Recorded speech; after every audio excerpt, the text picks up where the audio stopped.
എനിക്കിന്ന് സ്കൂളിൽ നിന്ന് കിട്ടിയ ചെടിയാ, ഞാനിത് ഇവിടെ നടുവാ.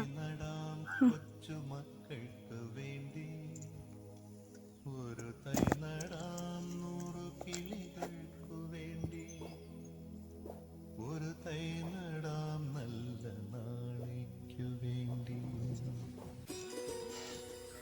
വേഗം വളരണേ ചെടി. എന്റെ പ്ലാവ് ഇത്രയും വലുതായോ? ഞാൻ കുറച്ചുകൂടി ഒരു തൈ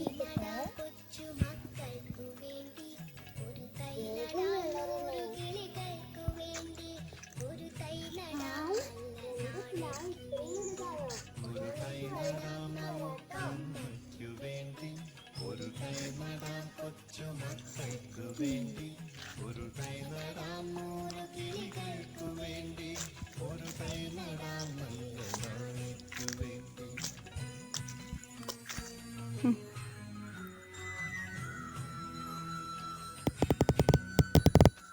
ഇത് പ്രാണവായുവിനായി നടുന്നു, ഇത് മഴയ്ക്കായി നടുന്നു. നീ നാളെ വരണം, അവിടെ എന്നാ ഒറ്റിയിടാം.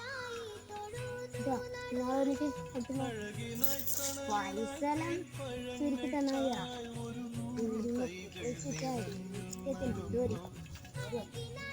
നീ നാളെ വരില്ല. ഓക്കെ, നല്ല പിലാവാണ്. എന്നാ ശരി, ഓക്കെ. അഴകിനായി തണലിനായി തേൻപഴങ്ങൾക്കായി ഒരു 100 തൈകൾ നിറഞ്ഞു നടുന്നു. ഒരു തൈ നടാം നമുക്കമ്മയ്ക്കു വേണ്ടി, ഒരു തൈ നടാം കൊച്ചുമക്കൾക്കു വേണ്ടി, ഒരു തൈ നടാം 100 കിളികൾക്കു വേണ്ടി, ഒരു തൈ നടാം നല്ല നാളേക്കു വേണ്ടി. മുത്തശ്ശ, അരുത് മുത്തശ്ശ. മുത്തശ്ശൻ എന്താണ് ചെയ്യുന്നത്? കണ്ണു കാണുന്നില്ലേ? ഞാൻ മരം വെട്ടുകയാ, എന്നിട്ട് സതീഷിന് കൊടുക്കാം, നല്ല തുക തരാന്ന് പറഞ്ഞിട്ടുണ്ട്. ആ മരം വെട്ടുകയാണോ? മുത്തശ്ശന് എന്ത് ദ്രോഹമാണ് ആ മരം ചെയ്തത്? വെയിലത്ത് തണൽ തന്നതാണോ മുത്തശ്ശന് ചെയ്ത ദ്രോഹം? തണല് വീടിന്റെ മുമ്പിൽ തടസ്സമായിരിക്കുന്നതാണോ തണല് എന്നതെന്നും? മുത്തശ്ശ, കഴിഞ്ഞ വേനൽക്കാലത്ത് വെയിൽ വന്നപ്പോൾ നമ്മളല്ലേ ഇവിടെ ഇരുന്നത്? കുറെ പക്ഷികളും കുറെ മൃഗങ്ങളെല്ലാം ഇവിടെ ഈ മരത്തിനെ ആശ്രയിച്ചിട്ടല്ലേ ഇവിടെ വന്നത്. ഇതേ ഉള്ളൂ ഇവിടെ തണലായിട്ടുള്ളത്, ബാക്കിയെല്ലാം മുത്തശ്ശൻ വെട്ടിക്കളഞ്ഞില്ലേ?